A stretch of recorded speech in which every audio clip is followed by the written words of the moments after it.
Everybody, welcome back to the Rebel Scum channel. Today we're going to take a look at the Saberforge Consular a little bit more in depth than the previous unboxing video. So let's keep cracking and let's see what this baby entails.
I hope you liked the video. It was a blast for me to go outside, have some fun hiking and make a video for you guys. So yeah, I hope I covered most of the Saberforge Consular in the video already. As a verdict on the hilt itself, of course, what I always do is I take a look at the hilt and not per se at the lead that comes with this particular setup of the saber, or if it has sound or not, because that is not per se the same consular that you might purchase. You want to know what is the consular hilt all about. So that's why we do the review and we limit that to the hilt only. For the most part. So yeah, as you can see, the hilt is actually quite simple. It's in a single piece, as I mentioned. There's no seams here, there's no screw in sections, it's just one single mill piece. And I think personally, from that perspective, I like this hilt more than my Acolyte from Saberforge.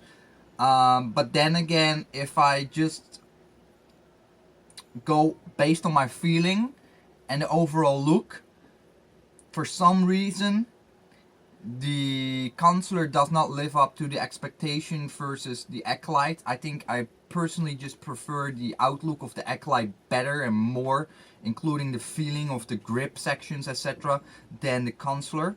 Don't get me wrong, it's a very nice saber, but it feels a little bit less imposing than the Acolyte. Both are, of course, initiate sabers, so they're on the lower end or the lower tier in terms of cost and design and material used and construction, and of course the technical design, as I just mentioned. But it's not a bad saber. I like it a lot. I think this is a more of a functional saber than my Acolyte. But for my Acolyte, of course, I have added a soundboard from what is it? The Saberforge Sabercore soundboard, which, by the way, I don't like. But you can see that in the different videos. But that's something else. But in general feel, I do like the saber, but I like my Acolyte a little bit better. That being said, I also, as I mentioned, I feel the emitter section is beautiful. I really like it with these beautiful, nice windows in the emitter. It's not everybody's cup of tea, I understand. But with this Consular, it does really work out really well. It does feel like a relic saber, especially with the weathering, like an old Jedi Guardian type of hilt, and I dig that. I dig that with these emitters. But that being said, is because this is a tapered emitter, it's very thin on the top, and I do believe that is not per se ideal if you want to do heavy dueling, because the saber will flex with impact. So if you duel, it will impact, and the actual point where it will have the most wiggle, the most flex, will be at this point here, because this is just one solid piece. Of course, the flex goes entire length of the blade, but it will meet the hilt, and the hilt is, of course, a very strong material that doesn't per se bend that much compared to this saber or the blade itself. So between these emitter windows, there's like a very thin piece of material here, which is quite thin. It's thinner than, for example, the emitter on my Acolyte, because that is equally thick. This one is tapered, so it's quite thin on the top part here. And I do feel that this is not the ideal design for heavy dueling. I do believe there might cause hair cracks on these kind of locations here, because there's just not a lot of material in terms of aluminium. So I don't per se like that. Now, I don't say it will happen. On the internet, I could not per se find anybody that has cracked sections between the emitter and the emitter windows. So I cannot really complain about that, or say anything about that. But from my personal feeling, I don't per se think this is a very strong design. What I do like, of course, as mentioned before, the LED is actually quite deep inside the hilt. So the retention screw for the LED is here. Well, the blade retention screw is here. So you can imagine the blade is around this deep, so around 2.5 inches, I guess, which is good, because that means the blade is quite deep. It will not fly out of the hilt that easy when you do heavy dueling. On the other hand, it also hampers the LED. The light that shines out of the hilt into the blade is a little bit less, because it's deeper. Now, I think it's a combination of the amber yellowish color that I picked, and it might have to do with a technical issue, because I have the in-hill recharge option. I do believe there might be an issue with this LED. It might be either a 6 watt LED or there's something wrong with the resistors. Maybe it's over resisting, or there's something wired incorrectly there. I don't want to take it apart, I don't want per se to take a look, but this orange, this yellow, does not feel that bright at all compared to my 12 watt Acolyte, which is in blood orange. It also have to do with the color and the blade, of course, but this is, for example, a Ultra Sabers Ultra Edge or something blade, I believe. I'm not entirely sure, but what I like about this blade is the diffusion of the light is quite nice. It makes it quite bright, but even with this blade, I don't feel this LED is very bright. Maybe a combination of all the things I've just mentioned. Either way, that has nothing to do per se with the hilt, but it's just to note to you that yes, the hilt is quite, the LED unit is quite deep inside the hilt, so that might also consequently have a little bit effect on how bright the light shines through this saber. For the rest, I do like it a lot. One thing to note as well that you might not have seen during the introduction video. As you can see, the pommel has a slight gap here in terms of how deep it is screwed inside the hilt. There is a slight, I think there's 1 millimeter of screw wire, screw wire, yeah, I guess that's correct. It's actually exposed because this pommel cannot go deeper inside the hilt. I think that's a combination of the in-hilt recharge port having additional cables, which cause the 1850, say that's it, 18530. I always mix it up, but the battery, the 3.7 battery pack is sticking out a little bit. It's sticking out a little bit, and that's why I cannot fully enclose the pommel. It might not be on your Consular because you might not have the in-hilt recharge port upgrade. And then again, lastly, as I said before, this is the exact same pommel and sound funnel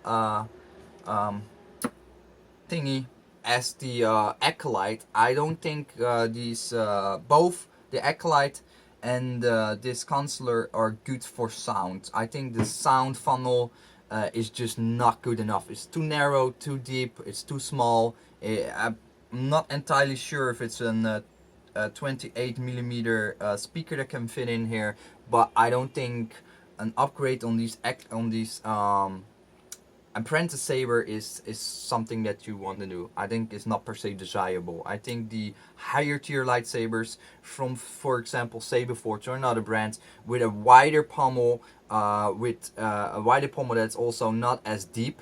Where the what I mean with that is that the speaker is quite close to the end cap of the pommel. Then the sound comes much more clear out of the hilt, and you have much more. You get a better feeling of the sound, etc., out of the lightsaber. So that being said, is I don't per se think that's very good. Yeah, and that's basically it. I mean, there's nothing much to say. It's a stun saber. It's a nice saber. It's definitely nice for dueling. I still keep saying, and I think I'm gonna stick with that conclusion. I like this hilt as a one-hander. As a two-hander, it's definitely possible. It's not uncomfortable at all, but I just feel, because this grip section here with these various choke points here, I still feel like having two of these Consulars, like dual-handed fighting, is just ideal. Or a short staff by having them coupled by two Consulars, each on one end with a midsection, to couple those two sabers together to make a staff out of it. I think that's nice too, because then you have a shorter midsection with a staff for different length of people. But overall, yeah, I'm kind of happy with it. It's a good price. I think the price range for the initial lightsabers from Saberforge are actually quite nice, because they're appealing sabers. They look nice. There's a pleasure to the eyes. They seemingly, so far I can say, they're quite sturdy. And then what I sturdy mean, I mean the initiate sabers. I don't know much yet about their higher tier sabers, but the initial sabers mostly are single piece sabers, so a single piece hilt. So that is quite ideal for dueling because there is no different parts that can unscrew or get loose or whatever. It's just one solid piece of aluminium, and I do like that a lot. And that's what you feel as well. There's absolutely like no rattle, nothing that feels wonky or wobbly.